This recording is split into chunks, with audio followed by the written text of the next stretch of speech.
Hello and welcome to the Daily Show here on Claret and Booze.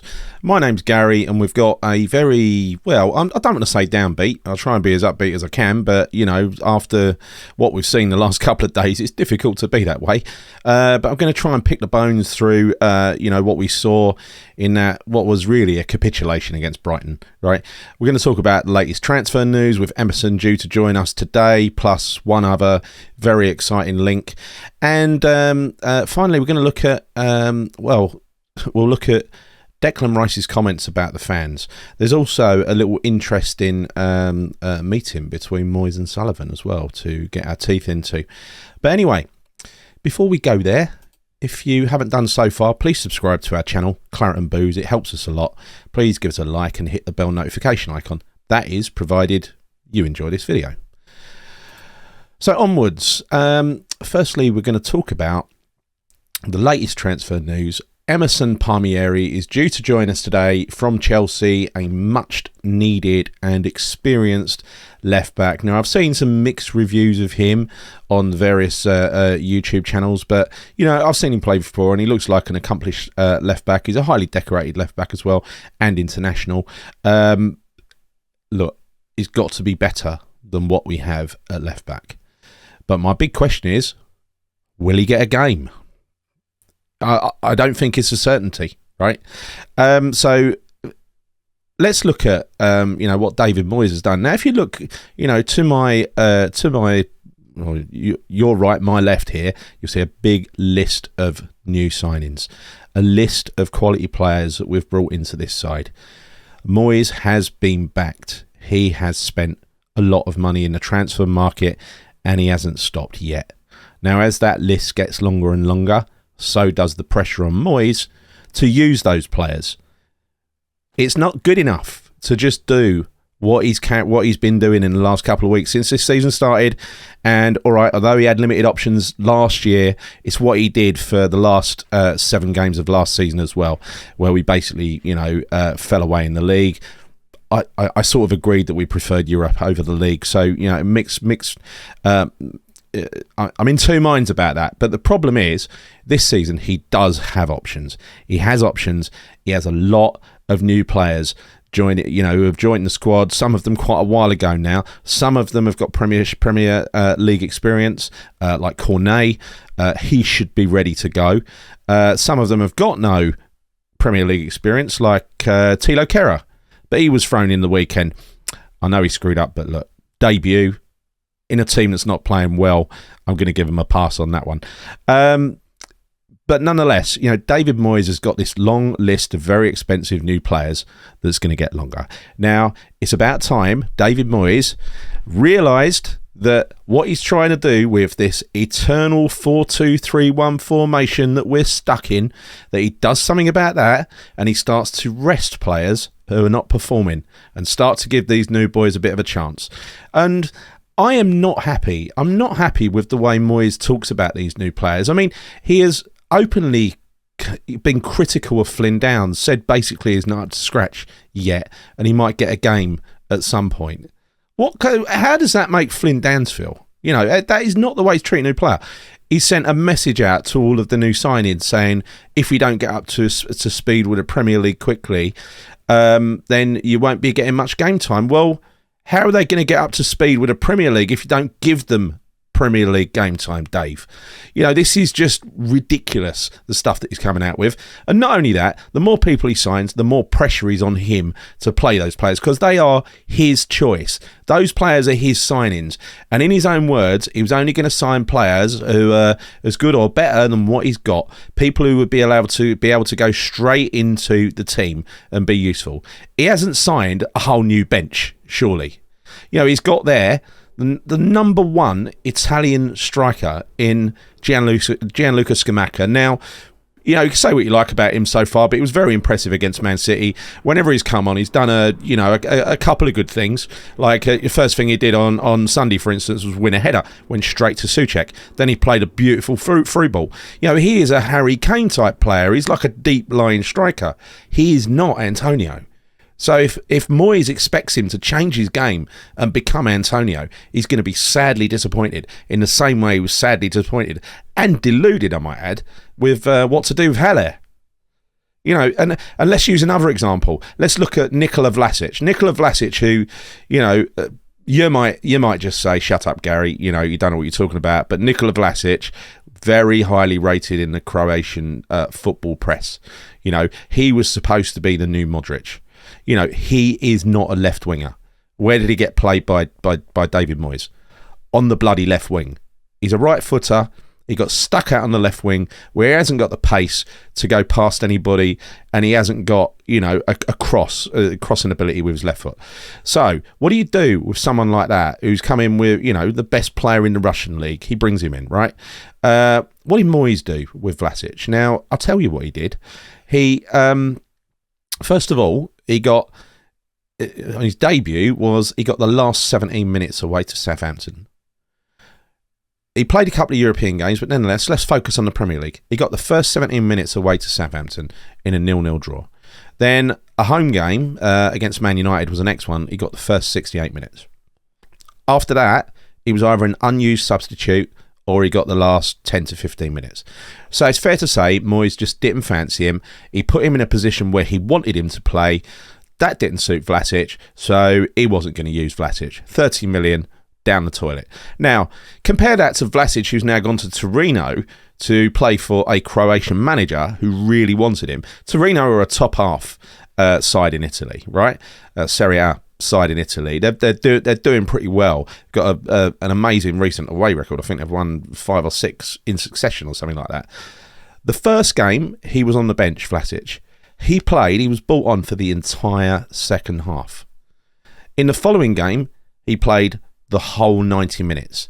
Incidentally, they won the first game 2-1. They were 1-0 up when Vlasic came on, and in the next game they drew 0-0 at home to Lazio. But it shows you the difference in a manager who shows that he wants a player, really shows that he wants them, versus Moyes, who doesn't seem to give a toss. He goes out of his way to bring these players in, probably sells them the idea of playing for West Ham, and then doesn't seem to have any intention of using them. Scamacca. If you're going to use Scamacca, you sign a player like Scamacca, and apparently we were very lucky to get this guy. There were a lot of other teams interested in him, but Mancini, the Italian coach, suggested he come to West Ham because the Premier League would be good for him. And what should you do with a player like that? I mean, my answer is you build a team around them. Right, you build a team around them. You shape your attack to complement your best striker. And your best striker, incidentally, is not Mikel Antonio. Now, Mikel Antonio is a workhorse. He will always give 100%. But 4 goals in 30 indicates he's not a striker, right? And we've always known that. We've always known he's been a player who's likely to get a goal, but he's not a number 9. He's not a regular striker, right? So the message to David Moyes from me is, for God's sake, help yourself, mate, because you've got these new options and you're flat refusing to use them. Now, whether that's pig-headedness because you think that your 4-2-3-1 with your favourite players is going to come good if you carry on trying it, got news for you. You've been figured out. And you were figured out not once but twice by Potter on Sunday. You know, he made you look like a rank amateur, mate. The way he changed the game, and he always does that against Moyes. He always changes the game against Moyes and ends up getting a result. They don't beat us every time, but bloody hell, we haven't beaten them since Potter's been in charge. So look, this is in David Moyes' hands. Only David Moyes can help David Moyes, right? Now, whether it's that he doesn't rate these players or he don't think they're up to speed or whatever else, every other team in the Premier League, I can't think of another team who does this, who says, oh, they're not ready for Premier League yet. Or the way other teams do it is they bed them in and they give them game time and they let them come up to speed, because the only way you will tell, I couldn't tell you whether Nikola Vlasic will work in the Premier League or not. You know, playing in his rightful position. Today for Torino, you know, he's playing, you know, they play what is it? They play a 2 behind the striker. So they play, it's not a front 3, a flat front 3. They play 2 behind the striker. Vlasic actually played on the right, which is his strong side, behind the striker. And that's kind of what we were asking for. We're saying, his strength is a number 10 behind the striker. Well, lo and behold, he's gone to another team and that's how they're using him.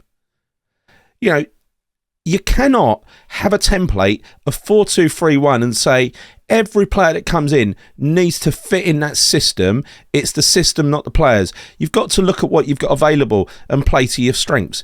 When Antonio came on at the weekend, we were thinking, oh my God, there's going to be a front two. We're going to see Scamacca and Antonio bully the defence. No.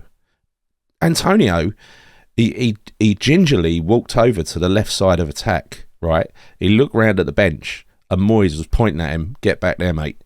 Going in you're going on the left side on the left wing. Now, I don't know if you're aware of this, but thanks to Hammer's chat, I saw this earlier. When Antonio was moved out on the left wing, you know how many times he touched the ball in the last 10 minutes? Once. He touched the ball once after he was moved out to left. So it was even worse than I thought. So what David Moyes did was he made a substitution, took Fornals off, brought Scamacca on, moved the quite effective Benrahma inside, moved Antonio outside, and really completely killed the game stone dead for us. Right, he has no idea how to go after a game. It is the system above everything, and it is his players above everything, and that needs to change. Now, apparently there was a very tense meeting yesterday between Sullivan and Moyes. Now, you can guess what it must have been about. I mean, we've started with 3 games in, we've got 0 points.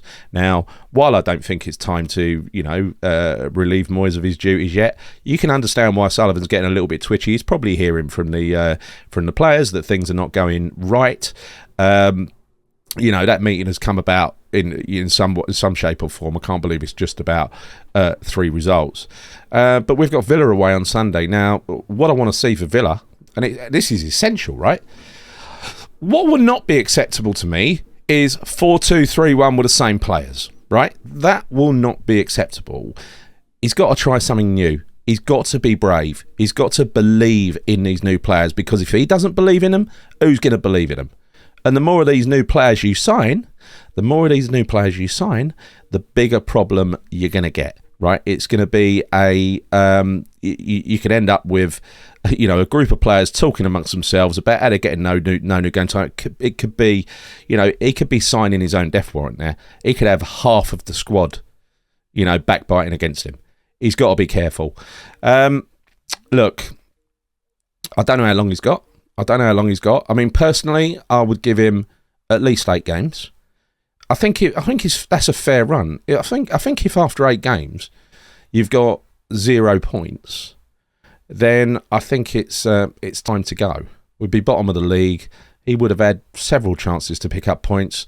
Forest, Brighton, Villa, Newcastle and Everton. There were some tough games in there. 3 tough games: Chelsea, Tottenham, Man City. But out of the 8, I think that's a fair split. I think firing him now is too soon. But he has got his own destiny in his hands. It's up to him to do something about this. I'm not sure he will. I just hope he does.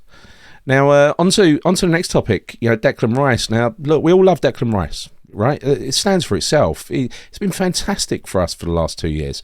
And this season, he's taken over as the actual club captain. He's been just the on-field captain, the deputy captain for the last season at least, with Mark Noble. And he's done a fabulous job. Now, I don't know how much of that was to do with Mark Noble being the actual captain, but so far this year, Rice's form has been massively off the boil. I do attribute a lot of that to Souček. Souček has been really poor and deserves dropping, but Thomas don't choose himself, does he? Right? That's up to Moyes to see that problem and fix it. Downs? Yeah, maybe. But anyway, after the game on Sunday, Rice has been interviewed, and he looked down. And he said, well, he was asked about the team being booed off, and he said it's not good. It's not as if we're Man City and we're going to win the Premier League. And after all we did last year and all that, well, I'm sorry, Dec, but you're the captain now. You can't be saying stuff like that. There is a reason. If you go back to the time of Ian Dowie came runner-up in the Player of the Year, the Hammer of the Year. There's a reason for that. It was he gave 100% effort. We all knew he was rubbish, but he gave 100% effort, and people loved him for that. If the team gave 100% effort, that would get the crowd on their side. But what we saw Sunday was nowhere near 100% effort. That was a team playing in second gear and getting beaten by a side like Brighton, also playing in second gear. I didn't think Brighton had to stretch themselves. It was reminiscent of the Man City game for me. Yeah, they were just knocking it around. And we were just screwing up left, right, and centre in midfield. Yeah, you got to improve. You got to buck your ideas up, Deck, because life as a captain is tough, and you got to toughen up, and you got to take criticism on the chin, just like you willingly accept all the praise, and there's always loads of praise coming your way, right? But when times are down and we're bottom of the league, what the hell do you expect? Anyway, enough of that. I ain't going to question whether I think he's captain material or not, because I think he is. But I also think he's got to prove it, right? And now is the time to prove it. Don't just take it for granted, Deck. So there we go. Transfer news. So we know that Emerson's joining. We've covered that already. Please replace Cresswell. Please. And we know that we're in talks with Flamengo for Lazaro, who is an attacking midfielder, a very exciting young prospect who will also get no game time under David Moyes. But it'll be great to have a Brazilian sitting on the bench, won't it? And also, we're trying to batter down the resolve of Bruges for Vanaken. He wants to leave. He wants to join us. He's told Bruges that. They're trying to offer him a pay rise. I don't think their pay rise is going to come anywhere near us. I think aged 30 this week, he's gonna need a new challenge, and he wants a new challenge. So look, my message really is all this. Let's get that transfer business done. It's been a very productive transfer window so far, albeit it's taken ages to get some of these people over the line. Let's complete the job and get all the players in we need. We've got 8 days to do it, right? That's priority number 1. Priority number 2 is David Moyes. For Christ's sake, help yourself, mate. Help yourself. Do something new. Do something different. Use the players that you've brought in. You've got to. You've got to. And lastly, Deck, come on, mate. Buck your ideas up. Pull those lads together. Do the job of a captain and get that team working for one another. That is me done. Okay, so if you've enjoyed this video, please can you subscribe to our YouTube channel, Claret and Booze. That helps us massively. Please also click like and hit the bell notification icon. But I'm done. Nick and John are going to be back with their videos this week. Until then, look, I hope you enjoyed it. Leave me a comment. I'll reply and respond, and I'll read and reply to all of them. But until next time, that's me done. Thank you for listening. Come on, you irons.